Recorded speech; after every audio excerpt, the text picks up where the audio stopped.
ST news বেঙ্গলে আপনাদের সকলকে স্বাগত। এই মুহূর্তে খবর নিয়ে আমি আপনাদের সঙ্গে প্রিয়া। আজকে যে গুরুত্বপূর্ণ খবরের দিকে নজর রাখবো, কলকাতার কসবা এলাকায় যুবতীকে সংঘবদ্ধ ধর্ষণের অভিযোগ ঘিরে ক্ষোভ ছড়িয়েছে গোটা রাজ্যে।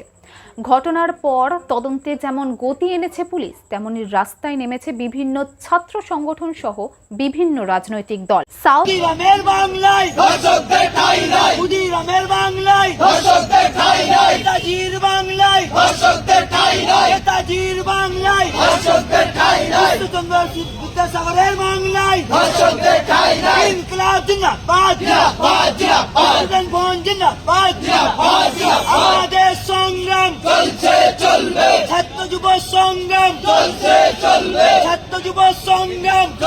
ল কলেজ অভিযুক্ত টিএমসিপি নেতা সহ ধর্ষকদের দৃষ্টান্তমূলক শাস্তির দাবিতে স্টুডেন্টস ফ্রন্ট কসবা থানার সামনে শান্তিপূর্ণ বিক্ষোভ করলে পুলিশ তাদের উপর লাঠিচার্জ করে বলে জানা যায় এবং সংগঠনের রাজ্য কমিটির সভাপতি রাকেশ বেরা ও সাধারণ সম্পাদক শেখ সাবির রহমান সহ 11 জনকে গ্রেপ্তার করা হয়। পরে রাত 1:40 নাগাদ লালবাজার সেন্ট্রাল লকআপ থেকে আন্দোলনকারীদের মুক্তি দেওয়া হয়।